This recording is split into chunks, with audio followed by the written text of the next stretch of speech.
Welcome back to another Battle Wagon adventure. Today I try to fix my windshield wiper sprayer because it's a little tough to see, but this side doesn't work at all. This is probably the last warm day. It's about mid to late October right now, and frankly, winter's coming soon, so I'm not going to be washing this thing the rest of the winter. All I'll be doing today, giving it a good bath and trying this stuff out, and the only reason I'm doing that is because when I stripped the paint down and clay barred the whole car, I mean, I literally stripped it down to the paint. There's nothing protecting it, and there's no point in thrashing the car for the sake of thrashing it. Especially after how much of a pain in the ass it was to clean that roof off. That was 2 or so hours just on that. Really don't want to do that again. So for that reason, I'm just gonna give it a quick wax now, try that out before I try it on more expensive things. And yeah, we'll see how it goes. Also, that's expiring soon, so I'll try to get that resolved. Yeah. I'm mostly impressed that my PA speaker hasn't entirely melted sitting under here with no heat shielding. To be honest, for the couple dollars I paid for it, I'm really impressed that it's held up at all. Again, it's not incredibly loud, but do I really care? No. All right, I've never troubleshot one of these before, so here's how we're gonna do this.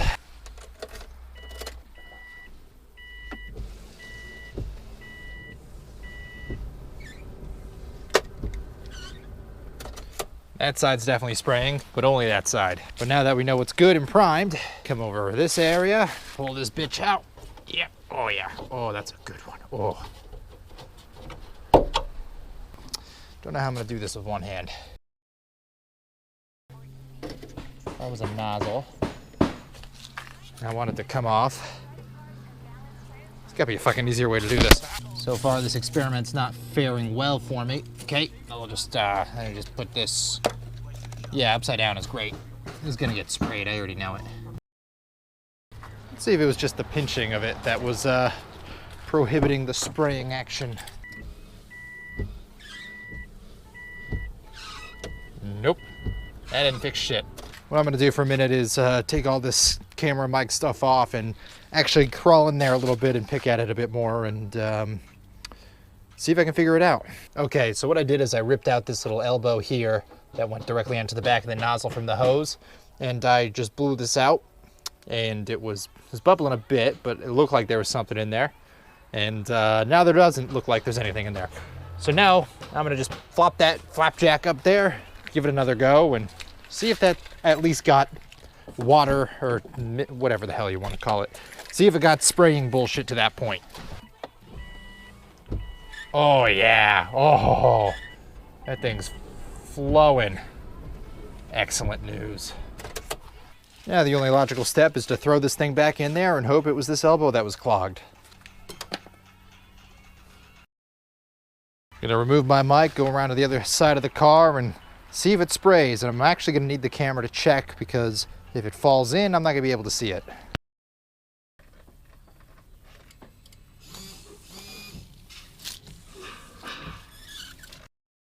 So 2 pieces of good news there. One is that it does in fact spray. 2 is that it didn't completely fall into the engine bay as I feared it might. So now, if it doesn't work, it is simply this end nozzle. Slap that bitch on right there. Oh yeah, oh really, just get that in there. Whew, makes me hard, but only like mostly hard. Oh, it's that fucking nozzle. Oh, that Italian hooker. Or whatever. Japanese hooker. That's where this car is from.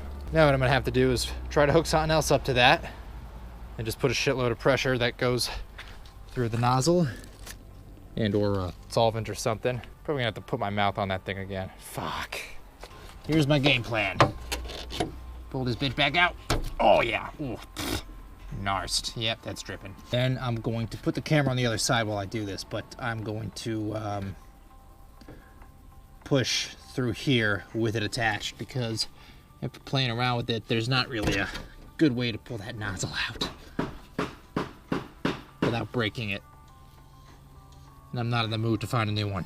Window's so dirty, I don't even think that the camera's gonna hold up, but we'll find out.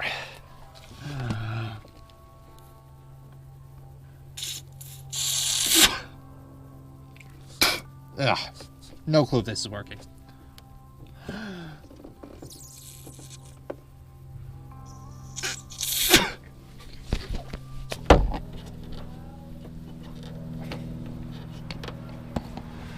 All right, I'm gonna quickly Google how to remove these because I've got no idea. And I will resume then. Well, basically you just attack the back with a flathead screwdriver and hopefully it pushes out. And a new nozzle is like $20. Trying to avoid that. Don't know how this is gonna work. Oh, it made a noise. It's halfway out. I just gotta figure out how to pull it. Pull it and press it. Yep, just fucking. First try. Look at this thing. Stick my mouth on it now.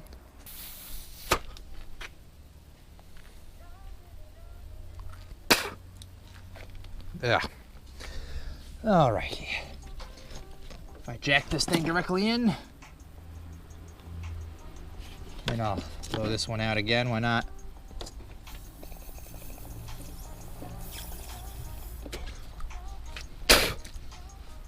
I have no point of reference for how hard I'm supposed to blow to make this thing work.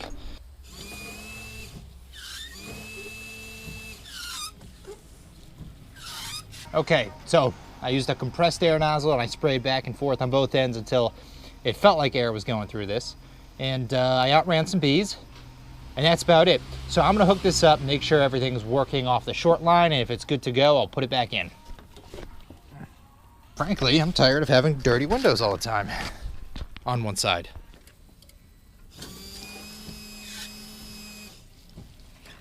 And in a miraculous turn of events, something actually worked once. Holy shit.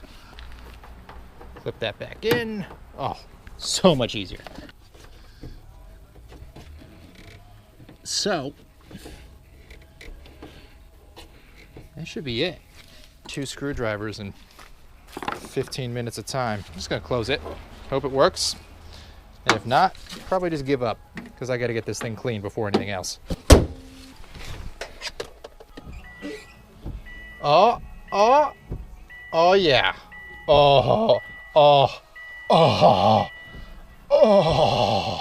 It's wet down the whole side of my leg, but I promise you it's only because the driver's side sprayer was getting me the whole time. Oh yeah. Cool. The rear nozzle is also clogged. You can see it up in there. It's the dot here, but to get to it's a little bit more involved. I'm assuming you got to take apart this whole assembly, maybe up there. The line for it does feed in up here, but I don't know. I don't know how to get to it. It's like, no, those are electronics. Plus maybe the nozzle? I don't know. Anyway, I probably have to disassemble enough of this that I don't want to do it now. I will save that for, I'm not going to say a rainy day, just a different day. Oh, and this looks like a template that I showed in a previous video. Might have been working on that too. There you go. Nozzles work. Time to clean it. Get it a little bit waxed. It's a final look of what it looks like before.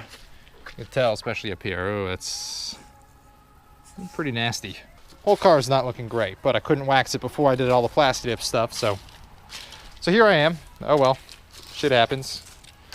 Got like half a farm of leaves on here. Yeah, a couple more. Oh, yeah. Oh, okay. Sham wow. And now it's clean. I'm fucking with you.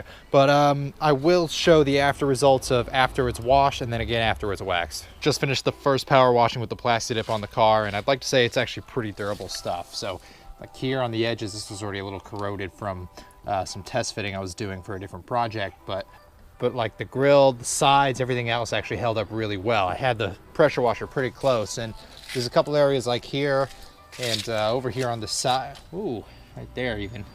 There's a couple areas like that where it's like here or down here where it's already starting to peel. If you get really close and it grabs that edge, it's gonna peel it up along. But other than that, like these areas that are well covered, no problem. I mean, even here where it's got a little bit of exposure from where I patched it previously, that'll start peeling as well. These coats, because I did them fairly light and it doesn't really have a whole lot of thickness to it, it actually wasn't peeling at all. I was getting reasonably close to it. I actually had it right up to a lot of the white because there's a lot of these, you can see on the little grease marks and stuff in the white. It took a lot of that out without actually peeling anything up. I wasn't getting too adventurous with down here where I had the major peeling problems, but it was the same thing over here where some places along the very bottom where it was starting to peel it would catch.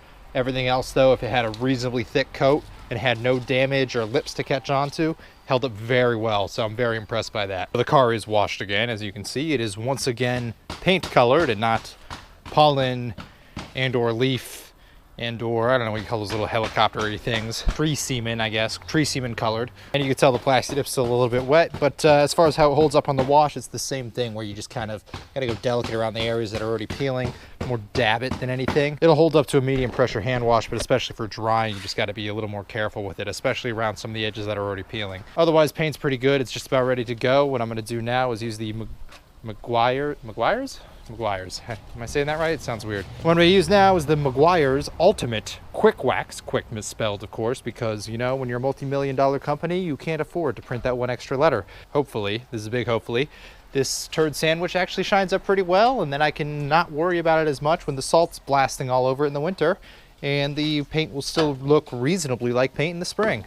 The Battle Wagon has just finished its first ever waxing, at least under my ownership, so probably its first ever waxing period, especially based on how the paint was before. Gotta say, I wasn't expecting a whole lot, but the Meguiar's Ultimate Quick Wax was pretty good. It was easy to use, and it actually has some reasonably decent results. It's pretty simple. Clean it like you normally would. Then after you do that, spray it on, wipe it around in the area, and then buff it off at the end. Buffing's a lot easier and faster than what a normal wax is because it's obviously a little thinner, which means it won't last as long. But you know what?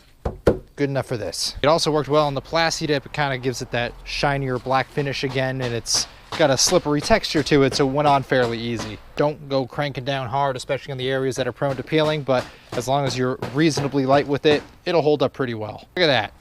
Oh my God, there's an actual shine and reflection again. It's a freaking Christmas miracle. My windows are still gross when I was cleaning out the inside. Yeah, you can see it there.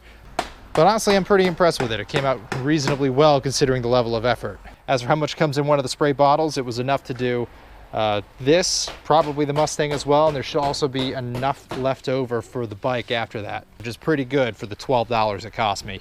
Keep in mind, these aren't small vehicles either. That's a pretty good sized car, and this is, you know, somewhere between a big wagon and a small SUV, depending on who's classifying it. There you have it. Another Battle Wagon project is complete, but as I've said before with the temporary plates, I got to get that resolved. So let's see what I've got on order for that. Ah, yes, of course. The bisexual transgender lesbian wagon. Just got to throw these bad boys on the car real quick. Yeah. And there you have it. The Battle Wagon is almost complete as an entirety. There's about 2 more things we're going to do to it in total. One of them is a surprise, and the other one is a surprise. But in the meantime, it's still earned its plate. I'm going to keep that one on because I'm too lazy to open the trunk and have everything else spill out right now. But yeah, I'm pretty pumped. This thing's about to come to a close, and it's starting to actually look pretty good. By that I mean about as good as a Forester can look. Don't tell it it's still a Forester. All right, Battle Wagon project complete. Congratulations, everyone. You survived another video. Oh, nope, that's in my engine bay. Oh boy. Oh, Nelly. Camera, are you okay? Yeah, you're fine. Okay. There's a bee. Ah. Fucking thing's chasing me.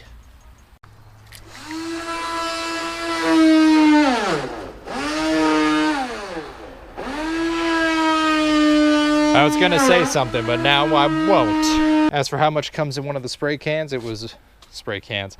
Another thing I've seen done previously is, you know, leaving it on the dash or drilling some holes in the front windscreen or wind guard, whatever you want to call it. Drilling some holes in the front of the roof rack and putting it there, but frankly, I don't vape enough to do that apparently.